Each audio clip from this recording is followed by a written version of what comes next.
Welcome to Inside Mental Health with Debbie. I am your host, Debbie Mulder. Before the time of professional counselors, psychologists, and psychiatrists, it was the church's role to counsel people when they had problems. On today's show, we have Pastor Howard Courtney. He's the lead pastor from Innisfil Community Church to talk with us about mental health and the church. So welcome to the show, Pastor Courtney.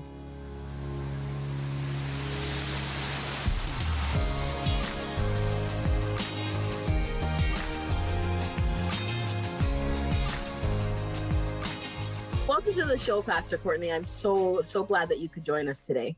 Hey, it's my privilege to be with you today, Debbie. Thank you. So as somebody who has been in the church all my life, I'm interested in talking about this topic with you because I've gone into the profession of being a therapist and then being a Christian. So I'm really interested in talking about mental health and the church with you. So are you seeing mental health issues in the church, and what kind of issues are you seeing? Well, hey, listen, I'm glad to be here to talk about this today because this will be good therapy for me to start with. Our church is open every day during normal business hours. And as a result, we do get a number of people who just drop by and drop in for help. I think of, and again, I won't give you his name, we'll call him George. George, who drops in periodically. He's struggled with his sexuality and he's been involved in conflicting relationships repeatedly. He's unemployed. He's one step away from homelessness, facing a variety of mental health challenges, and he's got nobody close to him, no family near to him. The system is failing him, and there just seems to be nobody there to advocate for him in any effective way. And then we operate the Innisfil Food Bank, and through the food bank, we see numerous families that are facing the struggles of life, some with great coping skills and others who have a challenge to cope with life these days. And with limited income, kids to feed, the potential unemployment facing them, the mental challenges become staggering at times for them. And then many people like myself, I mean, I normally cope very well, but there are feelings that are there because of the absence of relationships, the disconnect that's been forced upon so many of us, all of us, and the hopelessness of not knowing whether it will ever return to normal, just that whole thing. And then there's our seniors. I think of the loneliness of the seniors who are, they're left at home, they're in their own living space, nowhere to socialize, and life becomes for them just a mere existence for many of them these days. And then our youth, we're also finding our youth, our students, they're connecting on Zoom, but they were once full of life and vigor, and now connecting on Zoom, it's like they're just out there feeling alone. So yeah, the church is facing it, but it's the whole community is facing it. And you talked about yourself as well, and you're pretty much on the front lines as a pastor, and you're seeing all of this firsthand. That's a huge responsibility. It's all around us. Yep. Is there a stigma surrounding mental health in the church? Are there people that don't talk about it because that's not something we talk about in Christianity? Is that true? Is that what you're seeing? I think that may be true historically. And when I grew up in the church, I think that was very true. Well, so much so, I guess, in my own family. I believe my mother had a mental breakdown at one point. I don't know the details of that. It's, again, one of those things we just never talked about. But I think in the church today, it's so much different. In the church setting today, we recognize that all of us have got issues. That's really our starting point in faith. We are less than perfect people. We understand that. We all need help of some kind. And so when it comes to mental health issues, that seems to be less stigma attached to it now, because our faith foundation basically tells us we're all broken people to start with, and that God loves every one of us immeasurably, regardless of our brokenness. I think we should talk more about mental health in the church. Are we talking about it enough? And is there more that we can be talking about?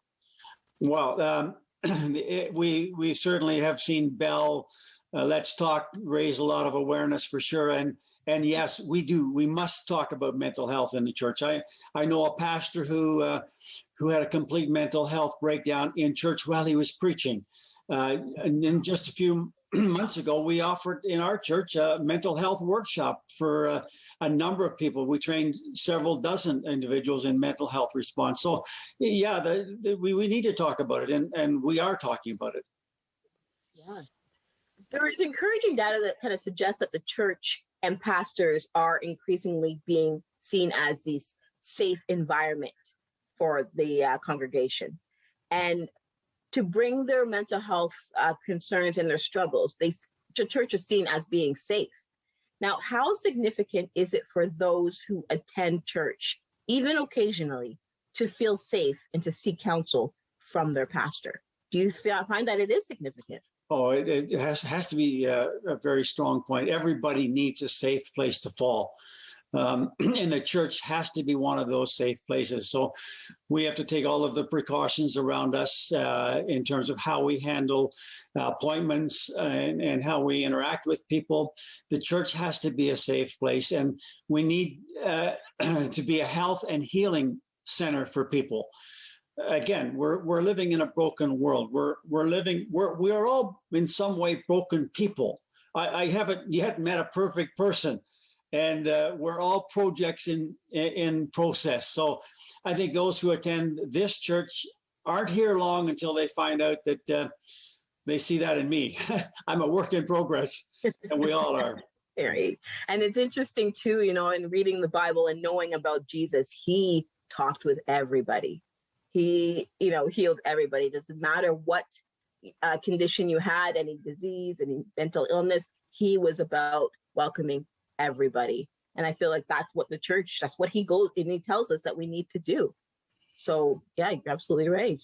Yeah, we tend to put labels on everything. And so, mental health it's a label that we stick on, and it sort of, I guess, at one point helped us compartmentalize different things we're dealing with, but those labels aren't always good for us. Right. Do you have some practical ways that Christians can better respond to their brothers and sisters dealing with a mental health struggle and helping to erase that stigma of mental health? Do you have any practical ways? Well, I think we all have a ways to go there. We need to be less judgmental towards others. Yeah. I think that's one of the areas where we've failed in the past in many categories, where we have difficulty separating things we don't agree with, sins of other people, and accepting them as people first. And every time I point my finger to somebody else, there's the four pointing back at me. So we have to be less judgmental. I want to treat others the same way I want to be treated. So I don't need anybody shoving their finger in my face and telling me all my wrong stuff. There's probably, nobody knows it better than I do to start with. So I think that's one of the things we need to do, is be less judgmental towards others. It doesn't mean that we don't disagree. It just means the level of judgment is different. We don't deal harshly in those areas. I think also we have to embrace one another's brokenness, understanding that, hey, who said I have to be perfect? I'm struggling with this, so let me struggle with it and be there to support me when I'm struggling. Don't just talk about how bad I am. Help me get to the process of getting better and overcoming some of this stuff. I think the value of a spoken word and the use of words is so important for us. We need to do it in a productive and not a destructive way. I think words have power, and people need to be able to share their stories. I know when I was in college, I had a dean that said to me one day, and it wasn't, in our structure at that point in time, facial hair wasn't really acceptable in our particular college. And so the dean said to me one day, because I had a mustache, he says, if I had a nose like that, I wouldn't underline it. And I thought, that he doesn't know the impact that could have had on me. And maybe it's had more impact than I realized, but I knew my nose was crooked to start with. I didn't need him to tell me if I had a nose like that, I wouldn't underline it. He probably didn't even recognize that my nose was crooked, but I did. And so those words really struck deep into my heart. So I think we need to be very careful with the words we speak, because it can drive people into despair at times. And I think people need to be able to tell their stories. sharing a story is therapeutic. For me to share the story, it's helpful. It releases some of that tension, some of that garbage that I've carried along the life's journey. And so I think sharing a story is not only help for me, but it's also allows other people to reach out of their silence and share their story. Yeah. And then being open, really, like it says, it paves the way, like you just said, to people to feel like I can do this too. That's it's right. safe for me to share my story. Absolutely. Yeah. And I love the fact about being non-judgmental. That's the fear a lot of people have about even coming to church is, are they going to judge me for who I am? Mm-hmm. Yeah, we do recognize that there's still what we understand is sin. There are wrongs. There are things that we do wrong. There are things that we need to change. But how we deal with them is we don't want to push the person down so they can't deal with them. We want to lift the person up so they can handle that and make changes that are positive. Right, exactly. So how can pastors remain personally and pastorally involved in the lives of people who are struggling with mental health in their congregation? And then also recognizing when it's time to actually make a referral to a mental health professional. Are you able to do that? Have you had to do that? Yes, absolutely. And I think that's critical. Well, let me begin by saying, as pastors, we don't offer professional counseling. We make that very clear up front. We're coaches, or we offer pastoral care. So we don't put the label as a counselor in front of people. I want to help people as much as I can. I think the first way I can help them is simply being available. And I think that's a significant thing these days, is because it's very difficult for people to find access to the help they need. So the first thing that I can do is be available. And I think pastors who make themselves available they'll have lots of people lining up because there's lots of needs. People need to have someone to share with. And then in the coaching process, to be able to invest in them. And as we do this, it's important that we hear what people are saying and not just the words they speak. I think we look for some of the nonverbal communication. I think we need to look at the meaning behind the words that they're sharing and the stories behind the words. I think a lot of people will say certain things on the surface, but really what they're trying to say is something much deeper. And if you don't listen for that, if you don't look for that, we will miss it and we'll send them away thinking we helped them. And we really haven't got to the root cause at all. Words mean different things to different people at different times. So I think we need to listen. And I think when I sense at that point there's any danger of one harming themselves or harming someone else, I have to take that seriously. That's part of our role. They may require a referral to a professional, and it may mean a trip to the local hospital emergency, depending on the depth or the challenges being presented.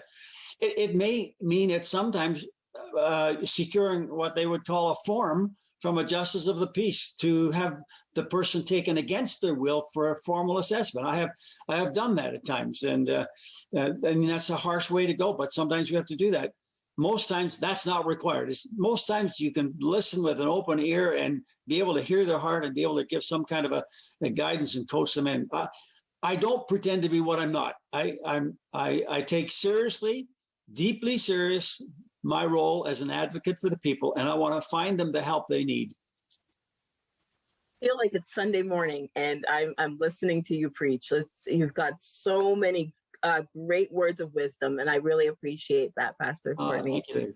Thank you, David. So we are going to take this opportunity to take a break, and after the commercial break, we're going to talk about Innisfil Community Church. We're going to talk about the work that you're doing at the church, the ministries that you have, and how the community can support the church. So we will be right back. Thank you.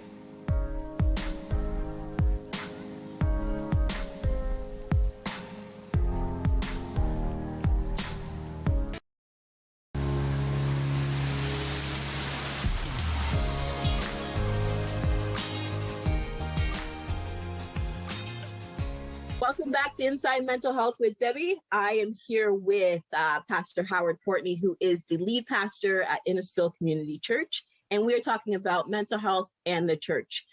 So welcome back, Pastor Courtney. Thank you so much for that first segment and all that information that you gave us. So I am hoping that you can talk a little bit or a lot about Innisfil Community Church. First Stuff. How long have you been there? Well, I've been here over 40 years. We began in homes in 1979 and had our first building in 1981. So we've been here for over 40 years. And it's been really exciting to see the community grow alongside of us and to be able to have some kind of input into the community. Everybody in the community of Innisfil knows Innisfil Community Church, and that's attests to the impact that you've had in the community. So that's amazing. Can you talk about some of the ministries that you have? Well, I guess in terms of the church being present in the community, it's really important for us to be connected to the community. So we have a number of programs that minister and reach out to various age groups, from the children's level, the kids' church program, the youth program. We have a junior high program. We have a women's program. We have a men's program. We have a seniors program. Unfortunately, right now, with all of the lockdown stuff happening, they're limited, but we're still moving forward in some of those with Zoom calls and Zoom meetings. And some people are just getting zoomed out, but that's all right. We're trying to do our best. But let me go back a little bit on the mental health track that you were talking about earlier. There are a couple of stories I think I just thought I want to share that our community really needs the church. And these are stories that really basically illustrate that fact. We have come through Black History Month not too far back, and we met with all of our Black and non-white people in the church and had a meeting together. And I had them share some stories of their experiences. And they shared stories of hardship that have happened in our town in recent months and days. I could hardly fathom the challenge that they were facing. And again, this adds on top of the mental health concerns, layers of stress, anxiety, and frustration. And so we need, as a church, to begin to approach some of those areas and address them in a greater way. Another example, not long ago, within the last few weeks, I ended up going to a home with a teenager that was out of control and taken to the hospital by the local police because of mental health issues and the inability to think clearly in the process. And I think, again, that's exacerbated during this particular season of COVID-19, the limitations and the lockdowns. These are real issues with real people in our community. And we're a rural community, but yet all of these things still come on families in our community. I think the family unit is being challenged these days, and it becomes more difficult to find space apart from the routine conflicts that happens in regular relationships. So they're in the home, they have conflict. They used to be able to leave and go out somewhere and go to play hockey or whatever else and get back and things would be okay. But now they're confined to the same space. And this pandemic has not provided space for families to be apart for those cooling periods, escaping the pressures of domestic relationships. And I think that's added on. So again, I think the church is so important that we are not only existing, but we're actually providing those programs. My heart breaks as I go to see a family that's facing the death of a loved one. And it may not be directly due to COVID, but they're dealing with death. But as a result of the whole experience of death, COVID has not permitted the family to be alongside of friends and to have the support network of people that's normally there. Not having other people around at that time of death and burial is just heartbreaking. Just stand at a grave and you got 10 people when normally there'd be probably 200 people there. It's heartbreaking for them. And they just haven't got that kind of support. So I think the church is very important in the community for doing that kind of stuff. And it's the stuff we just do normally. We don't make, it's not a big program. It's just being with people and facilitating the gathering together of people in those times. Yeah. And is this stuff that you learn at Bible college? Do they teach you? I don't think they prepare you for COVID-19, but in your work, you know that this is essential. This is part of the job, but it's part of being a human as well. Oh, it's so true. It's so true. And you well, it's like everybody is doing this. They're trying to figure it out on the fly because we haven't been there before. We deal with the issues, but it's just so much larger in the context we're in now. The demand for mental health support at this point is so significant, important. We do need a safe place where people can gather and interact. The interpersonal connections are life-giving, and people are having their life snuffed out in terms of not being able to connect with people. And the church, thank goodness that the government has given the churches in red zone at least 30% capacity. So that means we could meet here at Innisfil Community Church. 211 people could attend and be with us on a Sunday morning and see each other and be together. And that's a therapeutic value by itself. And these are life-giving moments. And we have the opportunity to do that. There's just so much we need to do like that. So amazing. And not only that, though, you also offer like the food bank and the clothing bank. There's things that you offer too that you know that we need. And even now more than ever. Like, I love that Innisfil Community Church offers these things. We have two major benevolent programs in the church. One is the Innisfil Food Bank. And I can't say enough for the support of our community. We have been so blessed by a community that is giving, that wants to help one another. They care for each other.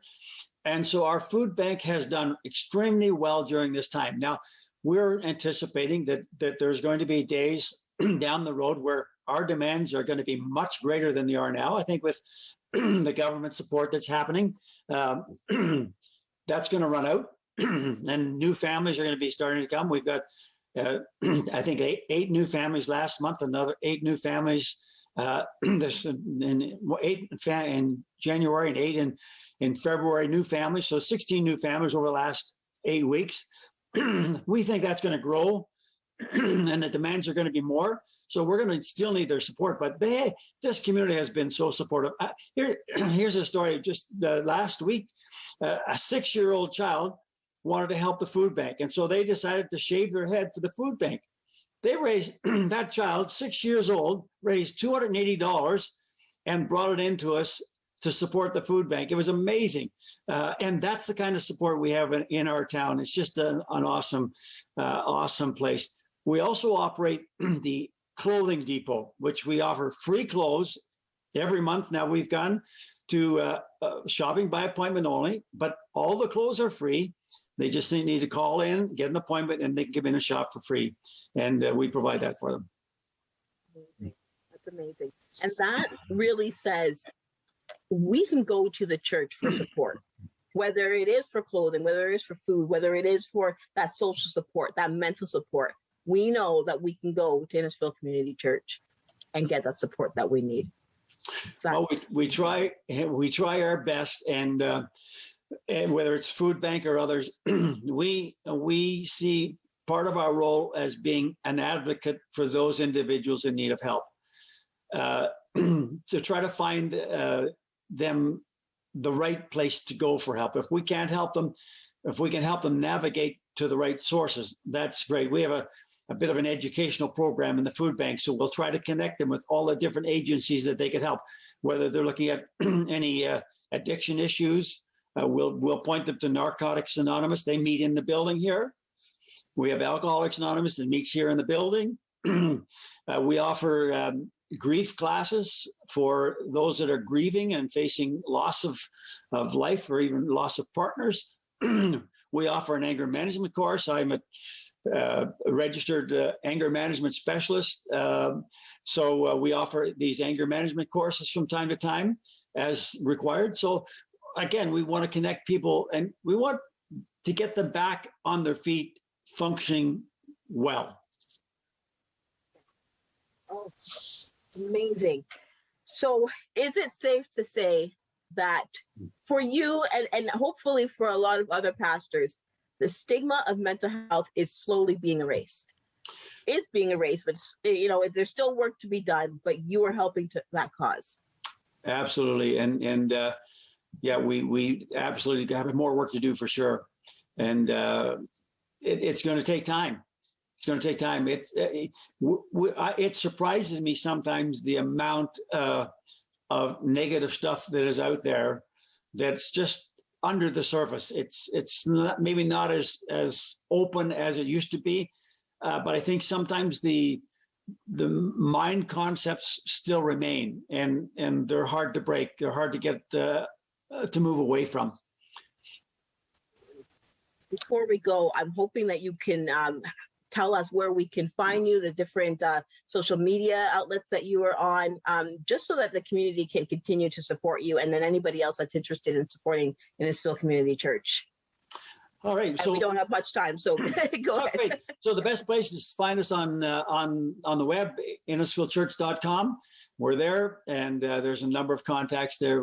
We're also on Facebook, and a number of places on Facebook. Just look up Innisfil Community Church, and you'll find us there. And then also on YouTube. Yes, we are. Your Sunday morning services, right? Absolutely. Type in YouTube Innisfil Community Church, or any of those media centers will show up. Yes. Don't forget to subscribe when you do. Absolutely. Great. Well, thank you so much, Pastor Courtney. This has been amazing. I'm so honored and thrilled to have spoken to you and to be able to get this chance to do this. So thank you for being here. I really appreciate it. Thank you, Debbie, for all that you've done for our church and for our youth and our programs in our church. You have been a real blessing to us and a blessing in the community. So thank you for all you do. And we wish you well as you move forward. So much. And thank you to our audience for watching today. And don't forget, you are not alone. Let's help to erase the stigma together.